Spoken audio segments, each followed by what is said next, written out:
थांफिननायनि मेइन कारना जाहैबाय नेट पेक जोबनानै होदों दासो सासे एसे जमायबावनोसै एसे मानसि जाग्रोबावथों नायनि र'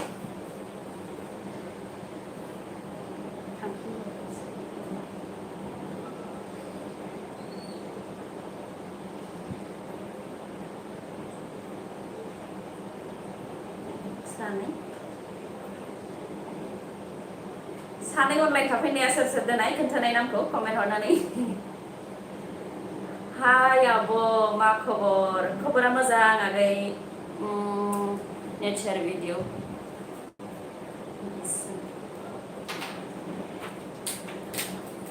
नेट पेक जोबनानै होदोंमोन फार्स्ट टाइम माबा लाइभ फैलायनायानो आनलाकि दिनैसो फार्स्ट टाइम लाइभ फैदों बिनि सिगांथ' माब्लाबाबो फैयाखैमोन बेयावनो आरो नेट पेकआनो जोबनानै होबावलायबाय आब'आ मा खबर नंगौ नामा आब' औ नेचार भिडिअ हरनि नार्जारि हेल' हाय आगै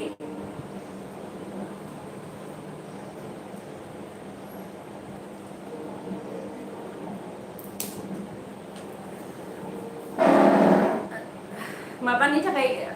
दहाय जाय जाय फैदोंमोन बिसोर थांफिननायनि थाखाय गाज्रिमोन नालाय नेट पेक जोबनायनि थाखायसो थांफिननो गोनां जादों गाव हारसिंनो बन्द' जादों नेट पेकआनो जोबनानै होलायबाय दासो जोबफिनदों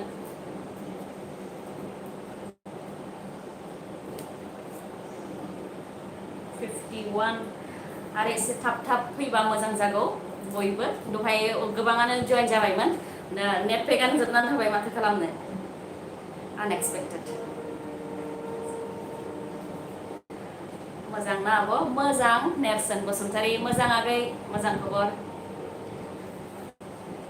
नेट पेक जोबनायनि थाखाय थांनाय जादोंमोन दा नेट पेक सोनानै फैफिननाय जाबाय फार्स्ट टाइम नालाय जेबो रेडि गैयामोन आरो नेट पेक बिदि जोबलायगोन होननानै आं सानाखैमोन रायलायफुबाय थादों नेट पेकआनो जोबनानै होबाय दे खोन्थादो आब' थाबनो निजोम नार्जारि खोन्थागोन आगै एसे उनाव एसे मानसि जमा जाबावथों नङाबाथाय दा बे सोंनायखौनो सोंफिनबाय थागोन सोंखांबाबो सोंफिनबाय थागोन दा आरो एसे गोदान गोदान खबर लानानै फैबाय दा आरो गोबां देरखानायफोरनि माखासे आपडेट लानानै फैलायबाय नोंनि निउसखौ नायखायो आं थेंक इउ मिजिं ब्रह्म बिपुल बर' हाय आब' हेल' आगै गुड इभिनिं आब' गुड इभिनिं आगै ओमफ्राय उदां दैमारि बिजनियाव माथो अजयसो आवगायगासिनो बिनानाव अजय आवगायगासिनो माथो खोनानायावलाय बिजनियाव अलरेडि देरहाखाबाय निउसावथ' अलरेडि देरहानाय होबाय बिपिएफनि कमल सिं नार्जारि बिथांखौ मा ओंख्रि आब' बिश्वनाथ नार्जारि ओंख्रिया इलेक्सननि समावनो माबासो दावदैसो I love you good evening आब' good evening जुलापि हाय हेल' तामुलपुरावलाय खोन्थागोन आगै गासैखौबो खोन्थागोन एसे फैग्रोबावथों दा तामुलपुरनिबो आपडेट फैबाय तामुलपुराव सोर देरहादों देरहायाखै बेनिबो आपडेट फैखाबाय दा एसे मानसिफोर एसे जमा जाबावबाथाय खेबसेनो खोन्थानोसै नङाबाथाय मानसिफ्रा सोंहरफिनबाय थायोना सोर माबोरै बेसेबां आवगायदों बिदि होननानै ओंखायनो एसे थाथ'बावनोसै दे खोन्थादो थाब थाब रानि र' एसे जमा जाबावथों मा खबराबो मोजां आगै खबरा मोजां धुब्रिनासो 537.48 एसे जमा जाबावथों खोन्थानोसै वेस्ट क'क्राझाराव अलरेडि देरहाखाबाय वेस्ट क'क्राझाराव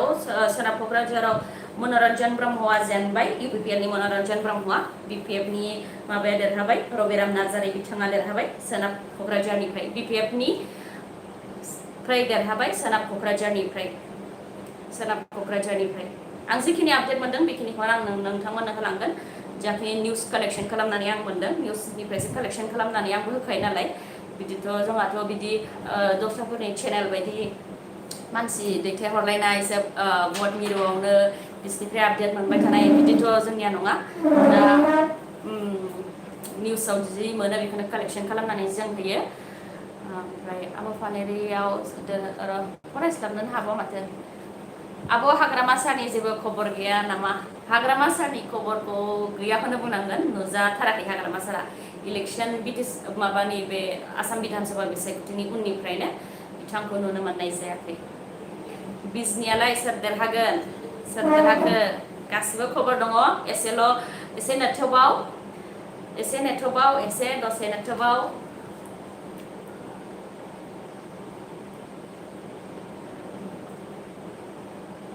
खोनासंनो लुबैथारबाय ओरैनो रायलायबाय थाबावनोसै दसे रायलायबावनोसै 689 गोबाङानो फैनानै थांफिननांदोंसो मानो होनबा आंना माबा नेट पेक जोबनानै होदोंमोन ना नेट पेक गेजेरावनो जोबनानै होबायबा मिथियासै नेट पेक जोबनायखौ सिगाङावथ' खोन्थाखाबाय उदालगुरियाव सोर देरहादों बेखौथ' खोन्थाखाबाय ओमफ्राय सानजा क'क्राझाराव सोर देरहादों बेखौबो खोन्थाखाबाय ओमफ्राय गसाइगावआव बेनो गसाइगावनि माखासेखौ सोंबाय थादों माखासेया दहायनि लाइभ फैनायाव गसाइगावआव BPF-निफ्राय माजेन्द्र नार्जारि बिथाङा देरहानो हाबाय गसाइगावआव UPPL-निफ्राय दंमोन मनरन्जन ब्रह्म सोनाब क'क्राझारनिफ्रायसो बिथाङाबो जेनबाय दे मनरन्जन ब्रह्म बिथाङाबो जेनबाय सोनाब क'क्राझारनिफ्राय मनरन्जन ब्रह्म बिथाङा जेनबाय बिथाङाथ' रिया ब्रह्म मेडामनि आरबि प्रडाक्शननि हासबेन्डमोन बिथाङाबो सिगां कन्ट्रेक्टरमोन इलेक्सननि एसे सिगांसो UPPL-आव जइन जादोंमोन बिथाङा दा जेनबाय मनरन्जन ब्रह्म बिथांनि बेरेखायाव दंमोन सोनाब क'क्राझाराव रबिराम नार्जारि BPF-निफ्राय बिथाङा देरहासारनो हाबाय ओमफ्राय बिजनीनिफ्राय कमल सिंह नार्जारि BPF-नि बे बिथांखौ देरहादों होननाय खौरां मोननाय जादों दे माने निउसफ्राव मोनदों आरो कमल सिंह नार्जारि बिथांखौ देरहादों होननानै ओमफ्राय तामुलपुर बियाबनिखौबो माखासे सोंहरदोंमोन तामुलपुर बियाबावबो UPPL-नियानो देरहादों लेहराम बर' बिथाङा देरहासारनो हाबाय तामुलपुर बियाबनिफ्राय ओमफ्राय बरमा बियाबावबो भुपेन बर' बिथाङा देरहासारनो हाबाय UPPL-नि बिथाङा भुपेन बर' बिथाङा देरहासार जानो हाबाय UPPL-निफ्राय आंनाव दासिम साब्रै देरहानायनि लिस्ट दङ साब्रैनि मादाव जाहैबाय उदालगुरियाव जाहैबाय गबिन्द चन्द्र बसुमतारी जाय दा BTC-नि डिपुटि चिफ बा लेङाइ गाहाय बिथाङा देरहासार जानो हाबाय ओमफ्राय सानजा क'क्राझार लरेन्स इस्लारि बिथाङा एबसुनिमोन बिथाङाबो BTC बिसायख'थिनि एसे उनाव नैबे दा एसेम्बलि इलेक्सननि एसे सिगांसो UPPL-आव जइन जादोंमोन बिथाङाबो देरहासार जानो हाबाय ओमफ्राय तामुलपुर बियाबनिफ्राय दा UPPL-निखौ बुंगोन दे बेनि उनाव आं BPF-निखौ खोन्थागोन तामुलपुर बियाबनिफ्राय लेहराम बर' बिथाङा देरहासार जानो हाबाय ओमफ्राय बरमा बियाबनिफ्राय भुपेन बर' बिथाङाबो देरहासारनो हाबाय ओमफ्राय दानिया दङ BPF-आव माजबादआव चरन बर' बिथाङा देरहासार जानो हाबाय ओमफ्राय गसाइगावआव माजेन्द्र नार्जारि बिथाङा देरहासारनो हाबाय सोनाब क'क्राझाराव रबिराम नार्जारि बिथाङा देरहासार जानो हाबाय बिजनीनिफ्राय BPF-निखौ कमल सिंह नार्जारिखौ देरहादों होननाय खौराङाव मोनदों माने निउसावनो मोननाय जादों सनितपुरनि खौरां मोननाय जायाखै वेस्ट क'क्राझारनिया लिड वेस्ट क'क्राझारनिया देरहानाय एनाउन्स खालामखाबाय वेस्ट क'क्राझारनियाव रबिराम नार्जारि बिथांखौनो एनाउन्स खालामखाबाय देरहानायनि जयन्त बसुमतारीयाबो देरहाबाय जयन्त बसुमतारीयाबो देरहागोनानो रोखाखामोन फुंनि समनिफ्रायनो बिथाङा गोबां भटनि डिफारेन्सजों आवगायनानै दंखायोमोन सिडली बियाबाव बिथांनि बेरेखायै दंमोन BPF-नि मन्त्रि चन्दन ब्रह्म बिथाङा जेनबाय माने भट साननाय जागायजेननायनिफ्रायनो बिथाङा गोबां फारागथिजों उन जानानै थाखादों आरो थिग बेबायदिनो माबायाबो प्रमिला रानी ब्रह्म सानजा क'क्राझारनियाबो प्रमिला रानी ब्रह्म BPF-नि मन्त्रि बिथाङाबो गोबां फारागथिजों उन जानानै थाखादोंमोन फुंनि साननाय जागायजेननायनिफ्रायनो दा अभियासलि लरेन्स इस्लारि बिथाङानो देरहासार जानो हाबाय BPF-नि मन्त्रि साथामखौबो जेननाय खौराङानो मोननाय जाबाय BPF-नाव साथाम मन्त्रि सिडली बियाबनि ओमफ्राय सानजा क'क्राझार ओमफ्राय उदालगुरि साथामबो जेननाय जाहैबाय पानेरियानिया मा जाखो पानेरिनिया दहायनो माबाया देरहाखाबाय बिश्वजित दैमारिया BJP-निफ्राय पानेरि बियाबनिफ्राय BPF-निया साबेसे देरहासार जाखो आब' दासिमाव आंनि लिस्टआव साब्रै देरहानाय लिस्ट दङ आगै BPF-निया दासिम गोदान आपडेट जाबायबो जानो हागौ ओमफ्राय ओरैनो आसामखौ नायोब्ला माबाया अखिल अखिल गगৈ जाय जेलाव दङ बिथाङा शिबसागरनिफ्राय देरहासार जानो हाबाय आसा खालामो बिथाङा जेलनिफ्राय गबोनो हागोन बिमाया बिनिया नेगासिनो मा लांखानिफ्रायनो फिसालाया माब्ला गबोगोन बेखौ नेबाय थादों गोबां बेरामावबो गोग्लैलायदों बिमाया फिसाज्ला जेलाव थाहैनायनि थाखाय बा बेल गबोयैनि थाखाय सोरबा साननो हागौ दे कि सिस्टेमेटिकलि फर्मेलि प्रफेसनेलि बुङाखै बेफोरबायदि साननो हागौ आं गिबियावनो बुंखानोसै आङो प्रफेसनेलि वेयाव बुंनो फैखायाखै आङो जयैनो राजनितिकनि रिजाल्टनि सायाव इन्जय लानो होननानैसो फैदों जयैनो जरायलायनो होननानैसो बिनि सिगां माब्लाबाबो फैफेरखायाखैमोन नालाय लाइभआव दा बे समावनो आङो लाइभ फैनानै जयैनो नोंसोरजोंबो सावरायलायनोसै होननानैसो फैखादों चिराङाव सिडली बियाबाव UPPLनिया देरहागोन बा देरहाबायानो जानांगौ बिथाङा दासिम नायफिनबा मोनगोन आङो दा चेक खालामथ'वाखै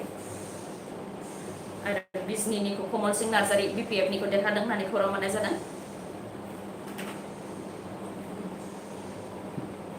माजेन्द्र नार्जारी बिथाङाथ' देरहासार जाखाबाय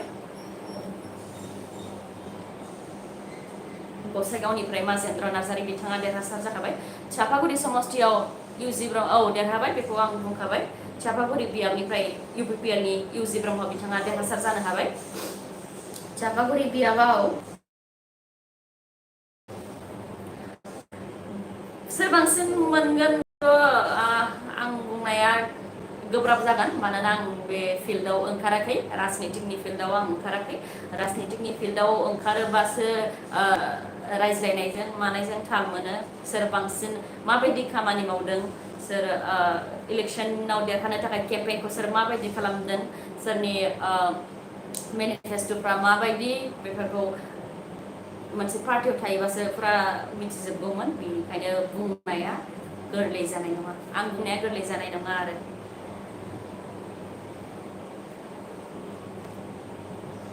सोनाब क'क्राझारनिया मासिबांखौथ' खोन्थाखांबाय क'क्राझारनि मासिबां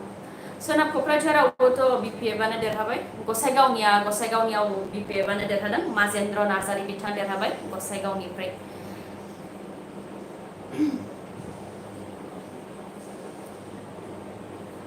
गुबुन स्टेटफोरनिखौबो खोनासंनो लुबैयो नामा गुबुन स्टेटनिखौ खोनासंनो लुबैयोबा खोन्थाहरनो हागोन कमेन्टआव दा आसामजों लोगोसे गासै मोनबा स्टेटफोराव दिनै इलेक्सननि काउन्टिंआ जागासिनो दङ जुदि दस्रा स्टेटनिखौबो वेस्ट बेंगल केरेला बेफोरखौ मिथिनो लुबैयोबा केरेलायाव जोबोद गाज्रि दे BJPआ जोबोद गाज्रि माने जोबोद गाज्रि केरेलायाव 0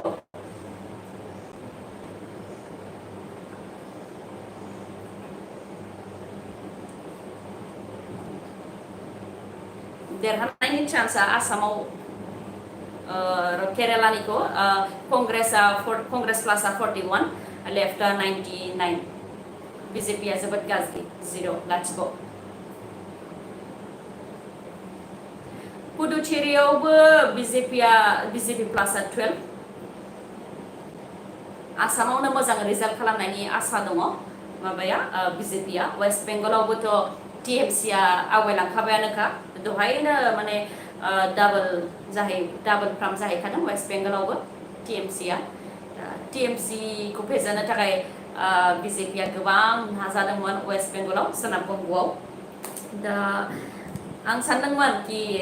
BJPआ जेनोबाबो एसे एनै फारागजों जेनगोन बिदि सानदोंमोन आरो खिन्थु बेबायदिद्राय जायासै वेस्ट क'क्राझाराव ना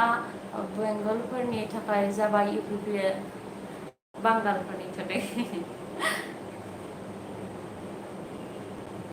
दुखु जानो नाङा जेननायफोराबो दुखु जानो नाङा जेननाय देरहानाया थाखायो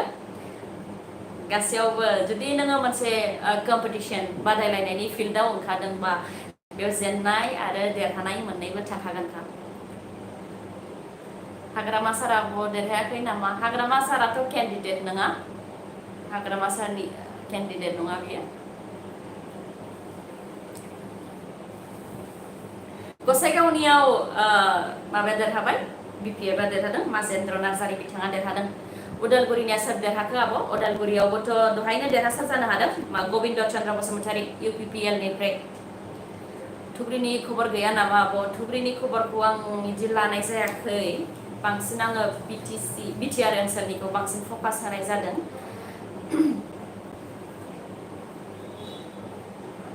सर्बानन्द सनवाला दहायनो देरहासार जानो हादों दे आसामनि चिफ मिनिस्टार सर्बानन्द सनवाल बिथाङा दहायनो देरहासार जानो हादों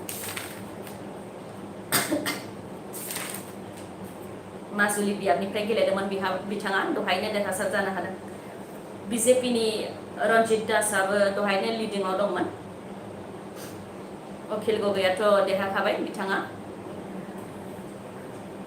नों UPPL ना BPF आं UPPL बो नङा आं BPF बो नङा आं गेजेरनि आंहा रावबो बिदि पार्सनेल बिदि गैया रावखौबो बिदि आं पार्सनेलि सापर्ट खालामा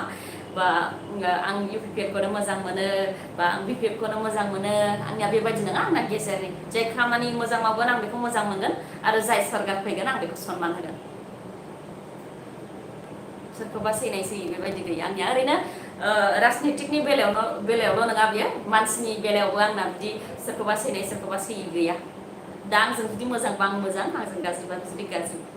मोजां खामानि मावदोंबा मोजां गाज्रि खामानि मावदोंबा बे समाव बे गाज्रि BJPनिया ओभारअलखौसो बुंबावनोसै र' दसे उनाव BJPया 73 BJP प्लासआ 73 आवनो लिडिं जानानै दङ कंग्रेसआ 52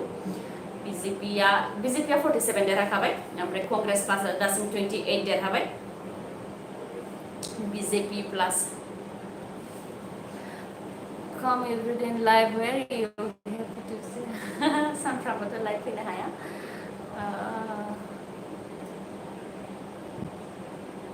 दामारगोन आसामाव सोर सरकार दामारगोन बेखौ दा रोखा बुंनो हाथ'वा समासो खिन्थागोन दसे सम धैर्य हमनानै नेथ'बाव दसे समनि उनावनो रोखा जागोन आसामाव सोरनि सरकार जागोन आरो जाय SSLC आरो HS फाइनाल इयार होग्रा स्टुडेन्टसफोर दसे समल' धैर्य हमदो जुदि लाइभआव दंफैयोबा आंजों जइन जाफैदोंबा ओरैबायदि कमेन्ट्स हरो SSLC प्लास HSD स्टुडेन्टसफोरा बांसिन स्पेशली स्टुडेन्टसफोरा आनजाद पस्टपन जागोन ना जाया आनजादा माब्ला जागोन जुदि खोन्थाखादोंबाबो आनजादा पस्टपन जानाय नङा जागोनबाबो सोंहरबाय थागोन माने अख्रा आरोना दा दसे समल' धैर्य हमदो जाय फाइनाल इयार जाय सोरबा पस्टपन जाजानो लुबैदोंबा सोरबा केन्सेल जाजानो लुबैदोंबा आरो सोरबा आनजादा जाथारनांगौ होननानै सानोबाबो दसे सम धैर्य हमदो स्टुडेन्टसफोरा एसे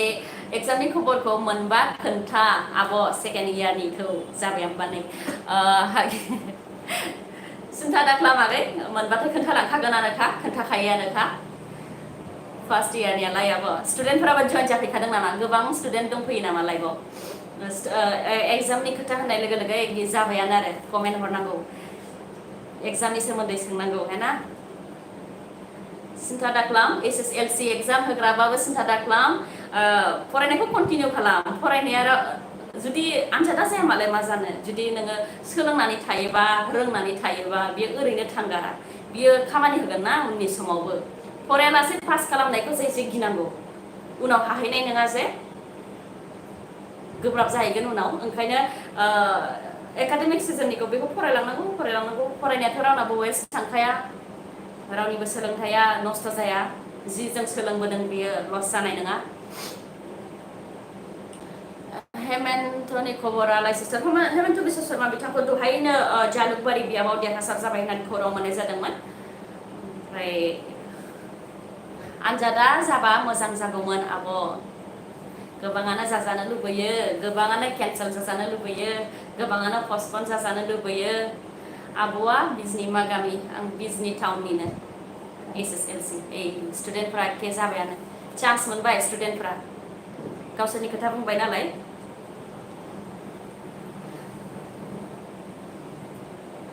28नियाव सोर जाखो 28निया गसाइगावमोन नामा BPFनि माजेन्द्र नार्जारि बिथाङा देरहासार जानो हाबाय दहायनो एबार स्टुडेन्टफोरनि कमेन्टसो जाबाय दै इलेक्सननि रायलायनो फैनाया दाना इसिनिसो जाबाय नै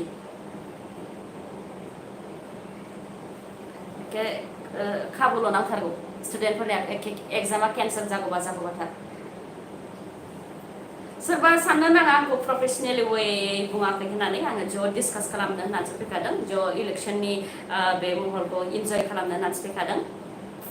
ज'यैनो रायलायलायनो होननानैसो फैखादों बिदि रायलायलायनायबो जायाखैमोन नालाय माब्लाबाबो दिनै फार्स्ट टाइम रायलायनो मोननानै माने आं जोबोद गोजोननाय मोन्दों आरो माने फार्स्ट टाइम बेबायदि जेनेबा आंथ' नोंसोरखौ नुवा नोंथांमोना आंखौ नुबाय थायो खिन्थु आंहाबो मोनसे बिदि रायलायनो लुबैनाय दङ ज'यैनो रायलायनो लुबैनाय बेफोरबायदि दङ जिहेतु आंनि फ्रेन्ड्स जिहेतु नोंथांमोननि अननायावनो आं बिसिम सफैदों नोंथांमोननि मदद होनायावनो आं बिसिम सफैदों दा बिनि थाखाय आंहाबो नोंथांमोनजों लोगो हमनो रायलायनो लुबैनाय बेफोरबायदिया दङ दा लाइफसो फैनाय जायामोन आरो BPFनिया देरहाखो बिजनियाव माबा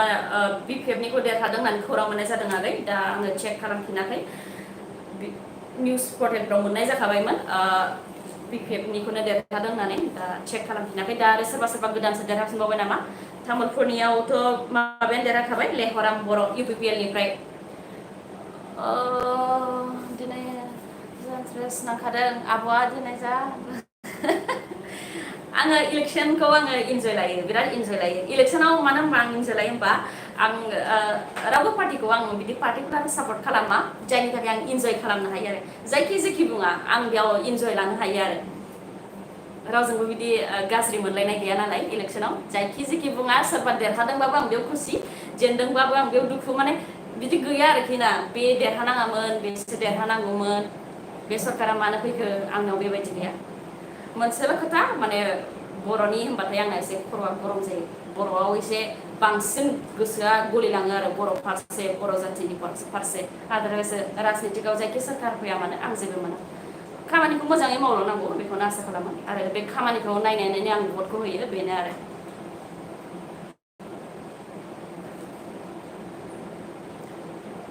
मोननै पार्टिबो मोजां औ गासिबो राजनितिकआवनो आरो पार्टि मोनसे पार्टि राजनितिनि खोथाया बांद्राय खुगा खेवजाया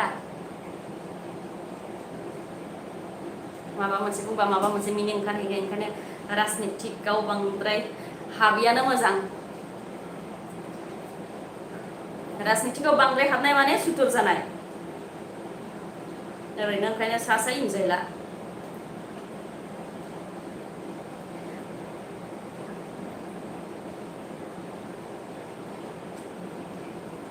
दासान्दि देरहानायनि गोदान आपडेट आं जेबो मोनथ'वाखै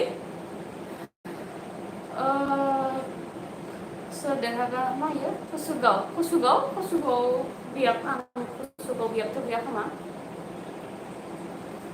कसुगाव बियाबथ' गैयामोनदां अंगरलता देखा BJPनिफ्राय अंगरलता देखाया देरहाबाय माबानि बिजि नामा बियो आकाशदीपनि एसामिसनि एक्टर आकाशदीपनि बिजि नामा अंगरलता देखाया BJPनि आब' नोंना नुवासै फरायस्लाबनाय सोरनि माबाफोर आपडेट दं नामा एसे नायनो आङो दासान्दि आपडेट जेबो गैथ'वा दहाय आं होनायानो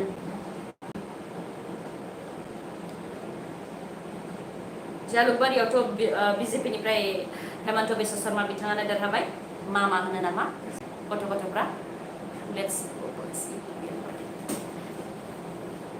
जेननायफोरा दुखु जानो नाङा जाय पार्टिया जेनदों जाय बियाबाव जाय पार्टिया जेनदों बिथांमोना दुखु जानो नाङा जेननाय आरो देरहानाया थाखायो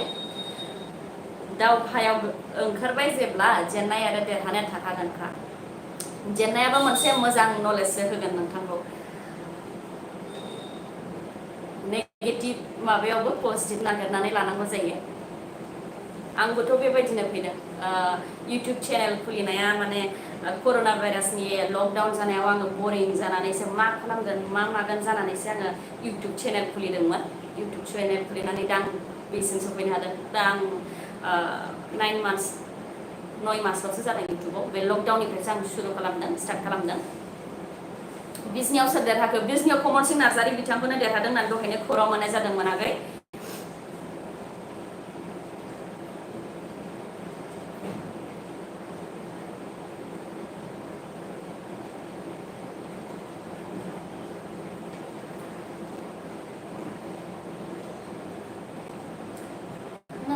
गामिनि आं बिजनीनि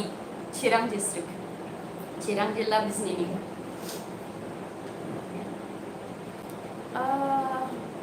मा जालायखो आरो मा मबाइलावो मबाइल आंना अनेकथा दङ अप्प' दं सेमसां दं आरो पेनासनिक दं बिदिनो बे निउसनि थाखायनो बायदेरनांगौ जादों अनेक थायो नालाय खामानि